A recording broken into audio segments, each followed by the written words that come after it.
ഊര് എന്ന് പറഞ്ഞിരുന്ന നാടെന്നാണ്. നാട്. അപ്പം ഈ നമ്മുടെ തൃശ്ശൂര്, കണ്ണൂര്, ഏറ്റുമാനൂര്, ആയൂര്, ഓയൂര്, നീണ്ടൂര്, കൊങ്ങാണ്ടൂര്, ചെറുവാണ്ടൂര് ഇങ്ങനെയുള്ള ഊരുകൾ തന്നെ ഒരുപാട് ഉണ്ടായത് ഇത് തമിഴ്നാടായത് കൊണ്ടാണ്. അപ്പം സ്ഥലത്തിൻ്റെ പേരുകൾ ഒരിക്കലും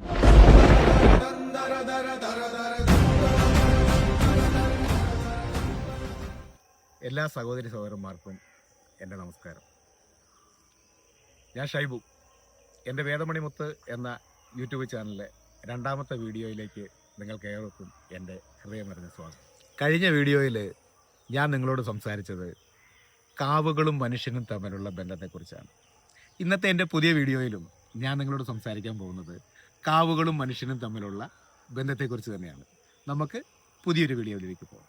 അന്ന് ജ്യോതിഷം കണ്ട് പിടിച്ച് അല്ലെങ്കിൽ ഈ കൃഷിയെക്കുറിച്ച് ഉള്ള യഥാർത്ഥ പഠിത്തങ്ങൾ ഈ പഞ്ചഭൂതങ്ങളെക്കുറിച്ചും ഈ 27 നക്ഷത്രത്തെക്കുറിച്ചും 15 പക്കങ്ങളെക്കുറിച്ചും 12 രാശികളെക്കുറിച്ചും എല്ലാം പഠിച്ച് കഴിഞ്ഞപ്പോഴേക്കുമാണ് നമ്മൾ സ്ഥിരമായിട്ടൊരു സ്ഥലത്ത് നമ്മൾ തമ്പടിക്കാൻ തുടങ്ങി. സ്ഥിരമായിട്ടൊരു സ്ഥലത്ത് നമ്മൾ ഇരിക്കാൻ തുടങ്ങി അല്ലെങ്കിൽ വസിക്കാൻ തുടങ്ങി.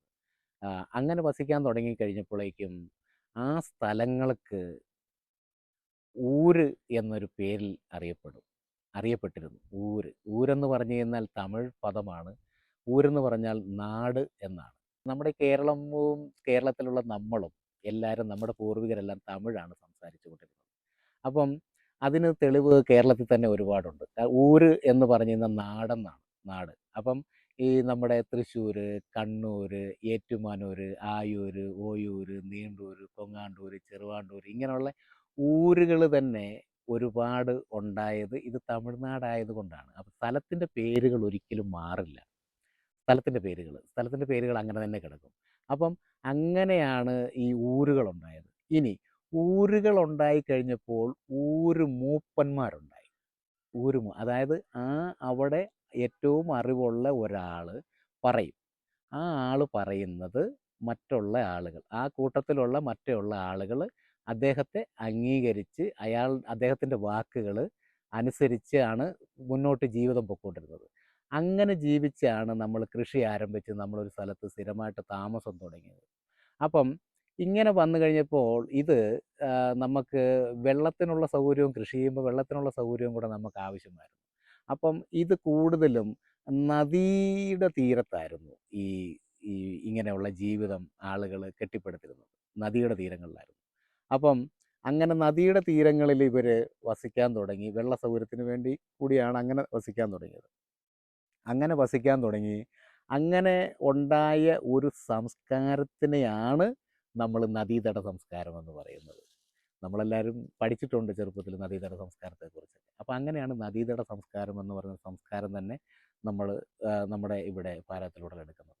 അപ്പം ഈ ഊരുമൂപ്പന്മാർ പറയുന്ന കേട്ടാണ് മറ്റുള്ളവർ അനുസരിച്ച് ജീവിച്ച് കാലങ്ങൾ മുന്നോട്ട് പോയിക്കൊണ്ടിരുന്നത്.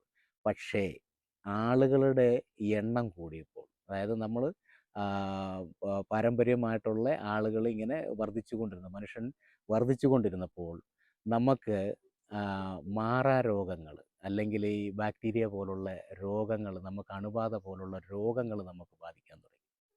അങ്ങനെ രോഗങ്ങൾ ബാധിച്ചു കഴിഞ്ഞ് നമ്മൾ മരണപ്പെടാൻ തുടങ്ങി. അങ്ങനെ മരണപ്പെടാൻ തുടങ്ങിക്കഴിഞ്ഞപ്പോൾ ഒരുപാട് പേര്, അന്ന് ചികിത്സാ സമ്പ്രദായങ്ങളൊന്നുമില്ല. അങ്ങനെ ഇരിക്കുന്ന കാലങ്ങളിലാണ് ഒരുപാട് പേര് മരണപ്പെട്ട് കഴിഞ്ഞപ്പോഴേക്കും, മരണം സംഭവിച്ചുകൊണ്ടിരുന്നു കഴിഞ്ഞപ്പോൾ കൂട്ടത്തോടെയൊക്കെ ഒരുപാട് പേര് അന്നത്തെ ഈ മലമ്പനി പോലത്തുള്ള അങ്ങനെയുള്ള പകർച്ചവ്യാധികൾ അങ്ങനെ വ്യാപിച്ചു കൊണ്ടിരുന്നപ്പോഴത്തേനും ഒരുപാട് പേര് കൂട്ടത്തോടെ മരണപ്പെടേണ്ട അവസ്ഥയൊക്കെ ഉണ്ടായി. ആ സമയങ്ങളിലാണ് ശരിക്കും പറഞ്ഞു കഴിഞ്ഞാൽ നമ്മുടെ ഈ ജ്ഞാനികളായിട്ടുള്ള ഈ ഋഷീശ്വരന്മാർ വീണ്ടും പഠിക്കാൻ തുടങ്ങി, വീണ്ടും അതിനെക്കുറിച്ച് അറിയാൻ തുടങ്ങി. അങ്ങനെയാണ് ശരിക്കും പറഞ്ഞു കഴിഞ്ഞാൽ നമ്മൾക്ക് വേണ്ടി ഔഷധങ്ങൾ കണ്ടുപിടിക്കേണ്ടതായിട്ട് വന്നു. അപ്പം ഈ അണുബാധകൾ നമ്മളെ ഏൽക്കാതിരിക്കാൻ വേണ്ടി എന്ത് ചെയ്യണം, അല്ലെങ്കിൽ ഈ രോഗം വരാതിരിക്കാൻ വേണ്ടി എന്ത് ചെയ്യണം എന്നുള്ള കാര്യങ്ങളെക്കുറിച്ച് പഠിച്ചപ്പോഴാണ് മനസ്സിലായത് കാവുകൾ നിർമ്മിക്കപ്പെട്ടേ പറ്റൂ എന്ന്. കാരണം ഇവിടെ ശരിക്കും പറഞ്ഞു കഴിഞ്ഞാൽ കാവുകൾ നിർമ്മിക്കപ്പെടാനുള്ള കാരണം എന്താണെന്ന് ചോദിച്ചു കഴിഞ്ഞാൽ ഈ കാർബൺ ഡൈ ഓക്സൈഡാണ് നമ്മൾ പുറത്തേക്ക് വിടുന്നത്. ഓക്സിജൻ വലിച്ച് നമ്മൾ ഉള്ളിലേക്ക് എടുക്കും. നമ്മൾ ശ്വസിക്കുന്നത് തന്നെ അങ്ങനെയാണ്.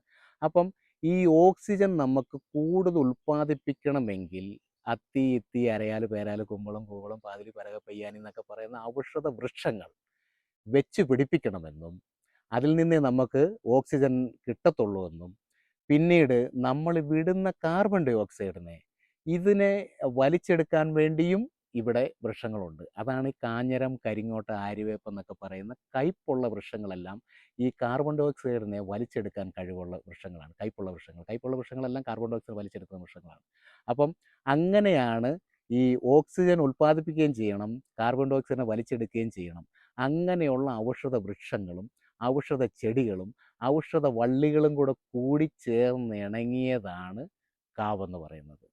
ഈ കാവിനെ ചുറ്റിപ്പറ്റിയായിരുന്നു നദീതടങ്ങളിൽ ഇങ്ങനെയുള്ള കാവുകൾ നിർമ്മിക്കപ്പെട്ടിട്ട് ആ കാവുകളെ ചുറ്റിപ്പറ്റിയായിരുന്നു മനുഷ്യരാശി ജീവിച്ചു കൊണ്ടിരുന്നത്.